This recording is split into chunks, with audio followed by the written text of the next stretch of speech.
안녕하세요. 영상이 길어져서 또 끊게 되었습니다. 벌써 세 번째 시간이네요.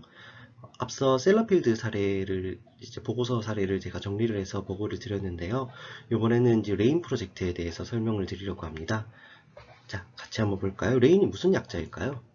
레인이 바로 Robotics and Artificial Intelligence for Nuclear Hub.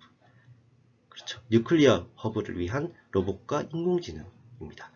이름에서부터 4차 산업혁명 냄새가 풀풀 풍기지 않나요? 한번 같이 보겠습니다.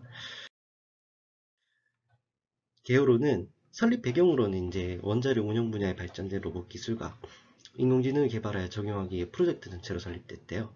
그래서 이제 야 우리 이거 하자 해서 쫙 모여 해쳐 모여 해서 설립이 된 거죠. 자 이게 공공 펀드를 펀드를 이제 지원을 받아서 하는 걸로 있어요. 여기 나와 있죠. 영국 정부의 산업전략기금의 지원을 받아서 이제 운영이 되는데요. 산업전략기금은 찾아보시면은 저도 뭐 자세하게는 안 봤지만 어떤 우리나라 치면 그린 뉴딜이랑 비슷하게 생각하시면 될 것 같아요. 우리 디지털 뉴딜, 그래 디지털 뉴딜 같은 경우에 그런 4차 산업혁명 관련된 지원을 하잖아요. 그 분야 중에 원전 해체 관련된 인공지능과 로봇이 영국 정부에서 지원을 하는 거예요. 그래서 이거는 뭐 당연한 얘기니까 목적은 근데 여기 부분 한번 보실까요? 나아가 세계의 로봇 및 AI 그리고 혁신적인 친환경 시스템의 기반 형성이라고 나와 있어요. 단순히 원자력 해체 산업에서 끝나는 게 아니고 나아가서 어떤 4차 산업혁명에 그리고 세계적인 인공지능 개발과 로봇 개발에 기여를 한다는 거죠. 이건 확실합니다. 예, 같이 한번 보면서 그 내용을 한번 보도록 할게요. 자, 연구 분야로는 원격 검사, 리모트 인스펙션 있고요. 리모트 핸들링, 원격 조작이 있고요. Safety and Verifiability 이렇게 나와 있습니다. 안정성과 유효성. 자, 이렇게 보면은 원격 검사, 원격 조작 좀 딱딱하죠? 자세한 내용을 보시면은 좀 쉽게 알 수 있을 겁니다. 자, 리모트 인스펙션, 원격 검사. 차량이 거친 지형을 지나가거나 사단에 올라가는 등 향상된 역동적 이동성. 아까랑은 조금 다르죠? 아까 같은 경우에는 좁은 공간이나 좀 꾸불꾸불한 공간을 이동하는 데 그쳤다고 좁은 공간을 이제 통과하는 정도에 그쳤다면 이 리모트 인스펙션에서는 로봇들이 더 거친 지형도 오를 수 있게 돼요. 그래서 더 복잡하고 거칠고 험한 지형을 오르내릴 수 있는 그런 로봇을 개발하는 게 목표입니다. 결국에는 이것들이 다 로봇 기술이랑 접목이 돼 있겠죠. 그리고 마찬가지로 시야가 좋지 않은 환경에서 관성이나 라이다, 레이저를 반사시켜서 거리를 측정하는 거예요. 그리고 방사선 감지 등으로 로봇을 통한 환경을 인식을 한 걸로 되어 있습니다. 단순히 카메라로만 인식을 하는 게 아니고요. 여러 가지 기술들을 광학 기술들도 접목시킨다는 거죠. 그리고 마지막으로 중요한 거, 사람과 함께 지도를 통해 상호작용을 할 수 있어야 돼요, 로봇이. 그러니까 인공지능이 들어가야 된다는 거죠. 자동으로 길을 찾는 알고리즘. 그렇죠. 어떻게 보면 내비게이션이기도 하죠. 근데 내비게이션은 정해진 데이터가 있는 반면 여기서 말하는 거는 데이터도 물론 있겠지만 그 데이터를 기반으로 스스로 학습을 해서 최적의 길을 찾아 나가는 게 또 그 레인 프로젝트의 목적이기도 합니다. 자, 리모트 익스펙션 계속 들어갈게요. 자, 여기서 뭐 이렇게 여러 가지가 나와 있는데 제일 중요한 건 이거예요. 제한된 전력에서 작동 가능한 최소 작동 로봇 시스템이라는 거예요.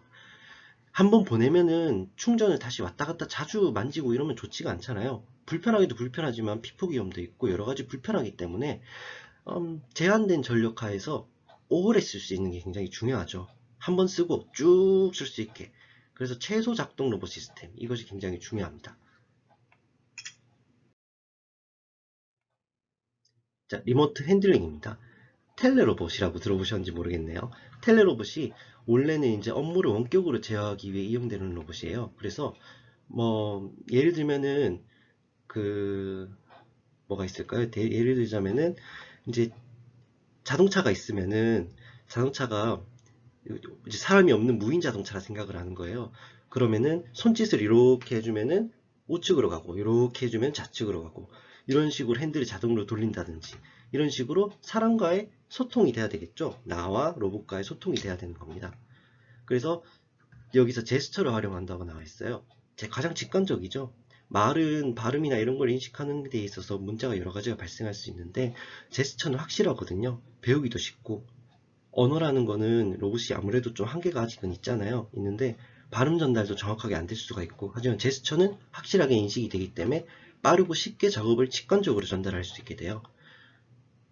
그래서 뭐 이런 인터페이스를 개발하는 걸로 나와 있고 여기 보면 이제 이런 걸 개발하고 있는 사람들 사진을 볼 수가 있어요. 여기 보이시죠? 이런 식으로. 계속 리모트 핸들링 가보겠습니다. 여기 이제 대표적으로 홈페이지에 이제 다 써놓은 내용들이에요.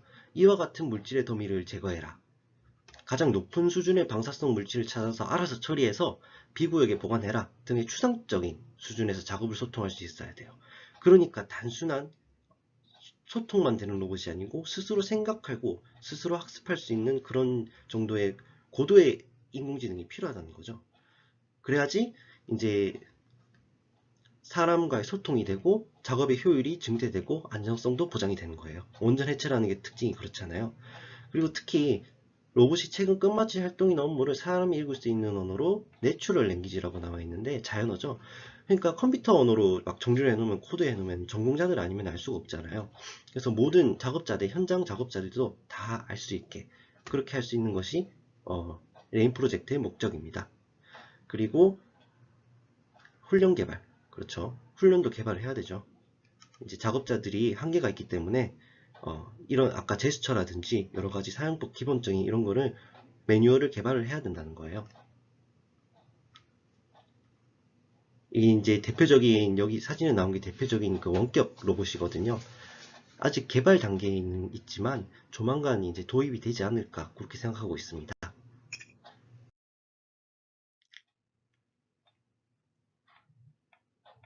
자, 요거는 앞서 보셨을 거예요. 셀러필드에도 실제로 사용을 했었죠. 앞서 보셨듯이 증강 가상현실 같은 모니터링 도구를 통해서 이제 핵물질의 이동 시에 주는 영향을 분석을 해서 여러 가지 이제 인공지능적으로 이제 분석을 하는 거예요. 사람이 해석을 못하는 영역을 컴퓨터의 고도의 그 계산 능력을 이용을 해서 핵물질 작업에 있어서 미친 영향을 분석하는 그런 것들이 되겠습니다. 그리고 Safety and Verifiability가 있는데 안전성과 유효성인데요. 요거는 한 가지만 보시면 될 것 같아요. 뭐 자기들이 이제 이렇게 아까 그 두 기술들을 잘 고안을 하고 검증을 한다는 얘기고 마지막에 보면은 Robotics and Artificial Intelligence죠. 와 관련된 원자력 관련 규정 및 규제 연구. 기존의 규정 및 접근 방식은 지금 이게 규정이랑 어떤 규제에 부합을 해야지 우리가 방사능 폐기물을 처리를 할 수가 있고 작업을 할 수가 있거든요. 그런데 이제 이런 4차 산업혁명 시대에 뒤떨어지는 규정이나 규제가 있으면은 그런 부분도 연구를 해서 적극적으로 해소해 나갈 수 있도록 해야지 로봇을 개발해서 잘 적용을 할 수가 있겠죠. 네, 그렇게 되겠습니다. 자, 벌써 시간이 많이 됐네요. 자, 네 번째 시간으로 가겠습니다. 감사합니다.